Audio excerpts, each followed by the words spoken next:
Assalamualaikum warahmatullahi wabarakatuh. Perkenalkan, nama saya Novita Alpiona. Di video kali ini saya akan menjelaskan pengertian reproduksi seksual, macam-macam fertilisasi beserta contohnya, hal-hal yang mempengaruhi fertilisasi, fertilisasi pada mamalia, siklus menstruasi, dan estrusi. Yang pertama, kita akan membahas tentang pengertian reproduksi seksual. Reproduksi seksual adalah suatu jenis siklus hidup. Pada reproduksi seksual, generasi berganti-ganti antara sel dengan satu set kromosom dapat disebut dengan haploid, dan sel dengan dua set kromosom disebut dengan dihaploid. Reproduksi seksual juga merupakan siklus hidup paling umum pada eukariota, misalnya hewan dan tumbuhan. Sel diploid membelah menjadi sel haploid dalam proses yang disebut meiosis. Dua sel haploid bergabung menjadi satu sel diploid dalam proses yang disebut pembuahan.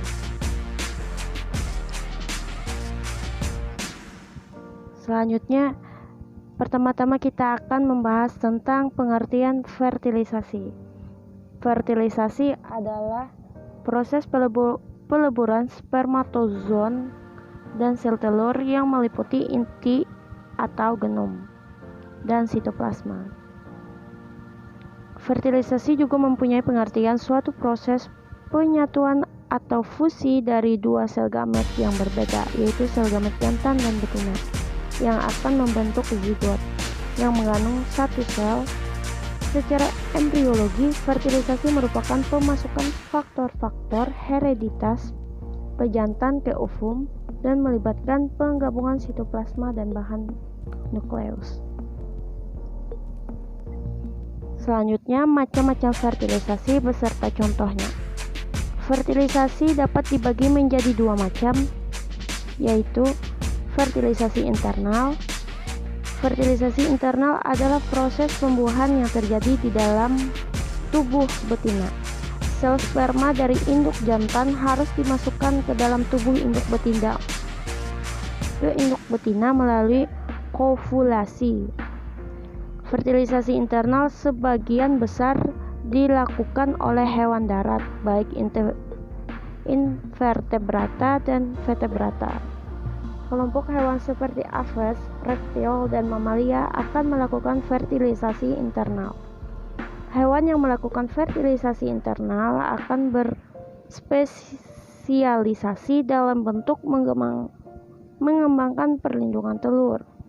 Misalnya, reptil dan burung melepaskan telur yang ditutupi oleh cangkang pelindung yang tahan terhadap kehilangan dan kerusakan. Mamalia melindungi embrio dengan cara membiarkan embrio berkembang di dalam induknya. Perlindungan ekstra ini meningkatkan peluang untuk bertahan hidup karena induk betina memasak segala yang dibutuhkan embrio. Berikut ini adalah contoh dari fertilisasi internal. Dapat dilihat pada gambar di sini. Selanjutnya, kita akan memasuki penjelasan fertilisasi eksternal. Fertilisasi eksternal adalah pembuahan yang dilakukan di luar tubuh induknya. Gamet yang terdapat pada induk betina akan dikeluarkan dari tubuh, kemudian dibuahi oleh induk jantan. Proses pembuahan ini biasanya dilakukan oleh hewan akuatik dan amfibi, misalnya ikan dan katak.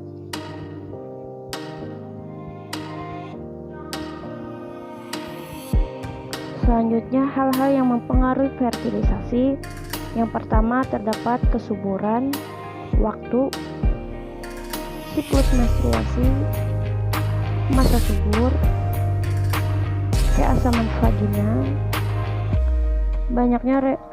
banyaknya produksi sperma, kematangan ovum. Selanjutnya, fertilisasi pada mamalia. Mamalia merupakan salah satu jenis hewan yang masuk ke dalam golongan hewan vivipar. Dalam artian, hewan yang satu ini akan melahirkan individu baru. Pada awalnya proses fertilisasi mamalia juga tak jauh berbeda dengan jenis hewan lain. Tumbuhan tersebut di dalam tubuh indukan, sel sperma akan membuahi sel telur di dalam ovarium. Namun yang membedakan dengan jenis hewan yang lain adalah pada hewan mamalia, sel telur yang dibuahi akan berkembang menjadi individu baru terjadi pada bagian rahim. Barulah ketika individu baru ini terbentuk dengan sempurna akan dilahirkan oleh indukan. Selanjutnya kita akan memasuki siklus menstruasi. Dapat dilihat pada tabel siklus menstruasi berikut ini. Ada beberapa wanita yang memiliki siklus menstruasi yang rutin 20 hingga 30 hari pada setiap bulannya. Ada juga yang lebih lambat dan lebih cepat dibandingkan dengan hal itu. Perbedaan tersebut tentu dikarenakan oleh adanya proses yang berbeda pada setiap rahim wanita.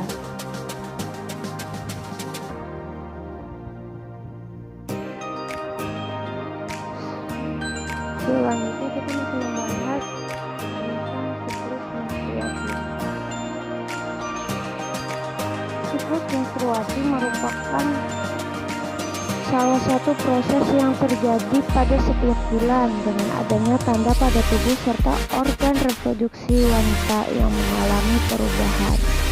Yang mana apabila proses menstruasi ini terjadi biasanya diikuti oleh terjadinya kehamilan.